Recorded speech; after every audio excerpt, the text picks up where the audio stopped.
has been raining this past whole week. On the 10-day forecast, it's all rain every day. So it's a little bit hard to get out there. Things are a little slow now because it's gotten a bit cooler. At night, it's dipping down below 55. So that's really what I've been up to this past week. Just, you know, in those pockets of time where it's not raining, where the sun is peeking through, I've tried to get out there and maybe harvest some of the things that are ready. I harvested a bunch of beans. Those are Blue Lake bush beans and dragon tongue bush beans. As well, I had a couple of cayenne peppers. There are a bunch of bell peppers that are ready for me to pick. I'm just not ready to use it or freeze it right now, so I'm just leaving those on the plants.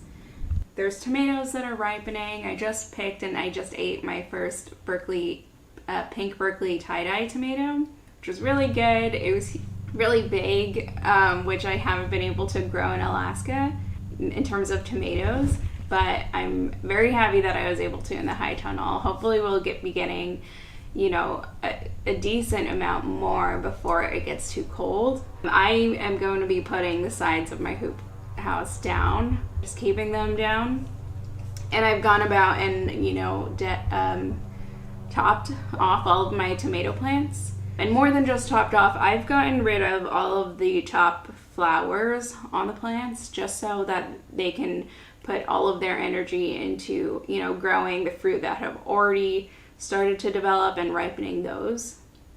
Also, this past weekend, there was like an hour maybe of sunshine where it was pretty bright outside, and I just took that opportunity to go ahead and make a bouquet to cut some of my sunflowers that were blooming.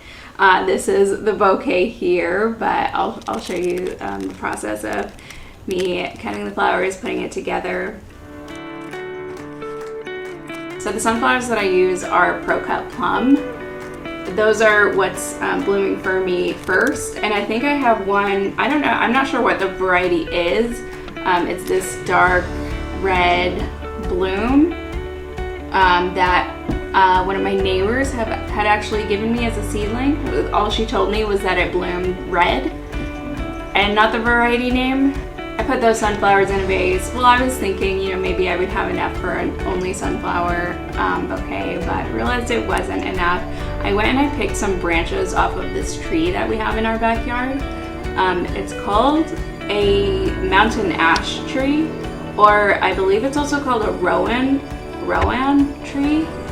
And it has these like really pretty clusters of red berries, not edible, but I just picked some healthy looking ones off. I also have this dark red colored dahlia that I got from another one of my neighbors. Thankfully, my neighbors are so sweet and are into gardening, and I think they can recognize that I like it too. And this is the stage that you want to be cutting your sunflowers, just when the petals start to lift from the center, and they'll go ahead and open in the vase. All of mine that I have cut have opened.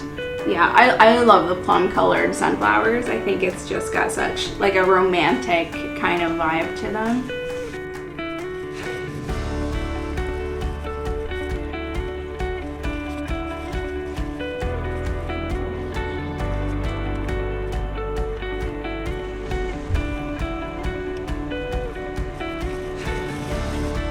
So I thought this arrangement was looking pretty nice as it was, and I also knew that these sunflowers were going to open.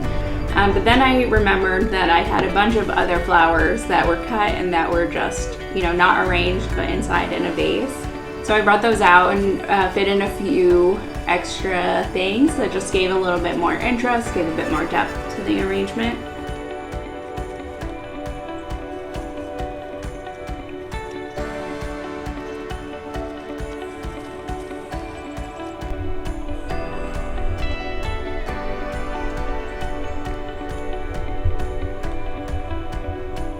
And since it's been so rainy outside, I got myself a pair of new rain boots. These are extra toughs. My boyfriend got a pair. He has one with steel toes in them. But yeah, I think it's like the very like basic Alaskan thing to get. It's rainy a lot here, it's muddy. I like it because I was having, you know, a lot of hesitancy just going out into the garden at all. I didn't want mud to seep into my other shoes or stain them, so these are perfect. I just slip them on. This is gross, but like wet dog poop, I'm not like as afraid of stepping in it. Of course, I do want to keep the yard clean, but I'm not perfect and I can't always get to everything. Then I did a little bit more harvesting. I harvested a bunch of squash, yellow squash and zucchini. I gave some away to friends. I gave some away to Brendan's parents. We just have so much of it, and I've been trying to cook with it for every meal. I really should cook more with it and bake more zucchini bread with it. I think what we'll try is zucchini fritters. Yeah, it's just making the time and making the space in the kitchen to do that. I am not a great cook, to be honest. This seems like so silly because cooking is seems like, you know, a basic skill that everybody should have, but I get a lot of anxiety cooking, thinking, oh, it's gonna turn out wrong, and I always overthink things, and it makes me want to do it less. I also am hoping that I can start eating a lot healthier with the beans as well. I really like just to snack on them, but if I can make, you know, more side dishes just to have in the fridge so I can always pull out, or even like main dishes, just have things like, you know, cut and prepped and make it easier to eat, that would be great. I also noticed that some of my strawberries are flowering, and I thought they were a June bearing strawberry.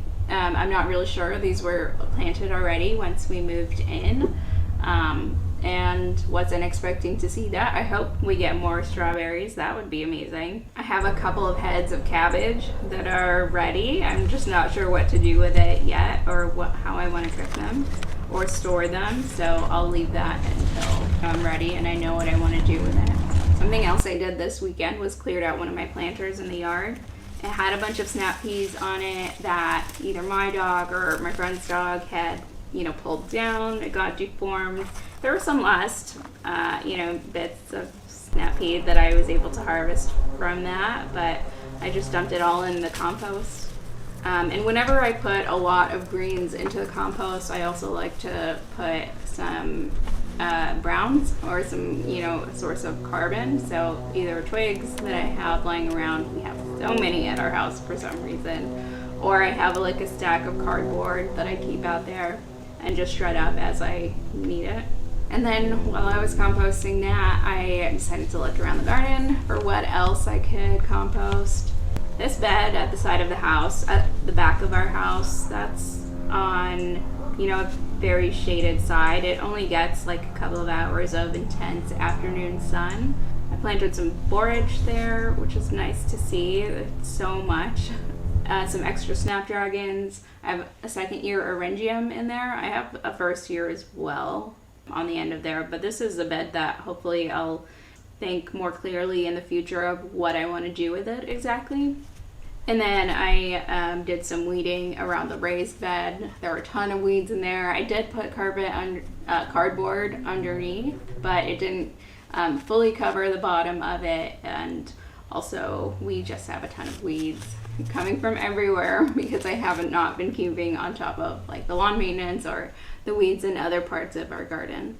And here are some tiny zinnias that I have that actually earlier in the week or last week I made a video of how I put a miniature arrangement together out of these tiny zinnias. They were root bound, but if you want to check it out, I'll link it below. And then in that empty container outside, I wanted to plant my pak choi and lettuce just to have more greens growing. It's cool now, you know, it's cloudy all the time, so it's the perfect time for them to be out there.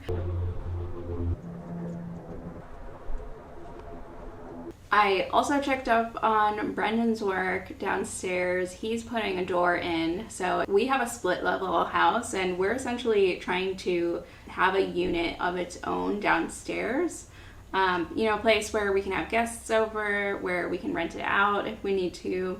but it's still in the works. We just had some friends who were staying with us for a couple of months and they just moved out. So we're able now to focus on it and get to work on that. Ooh. Ooh. Just barely fit. One second. Nice. Cutting it close. Well, as long as it fits.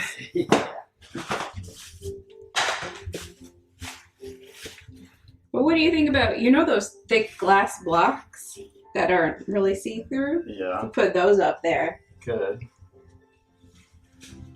It's at least somewhat decorative. Mm-hmm. Might let in some light from over here. It looks great. Thank you. What do you think, Jude? Yeah? Tail wagging?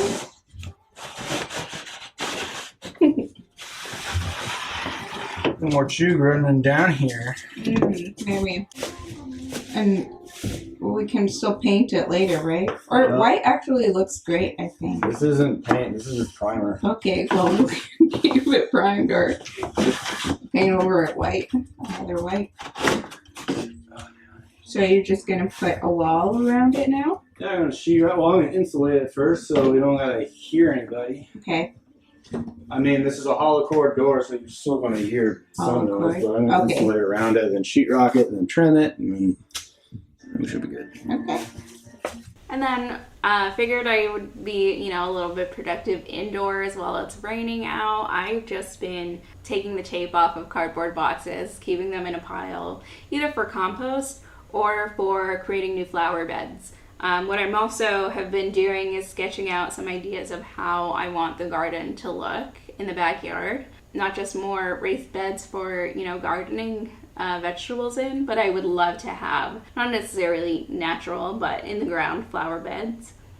Just at the edges, maybe create some pathways. I definitely want to keep a space for Chugach, our dog, so he can run and play catch in. So yeah, that's what I have been up to this week. I think I'm starting to lose my voice a little bit. Anyways, I hope your weeks are not as gloomy as mine or not as rainy. Well, if you need rain, I hope you get rain. But hope you have a great week. Bye.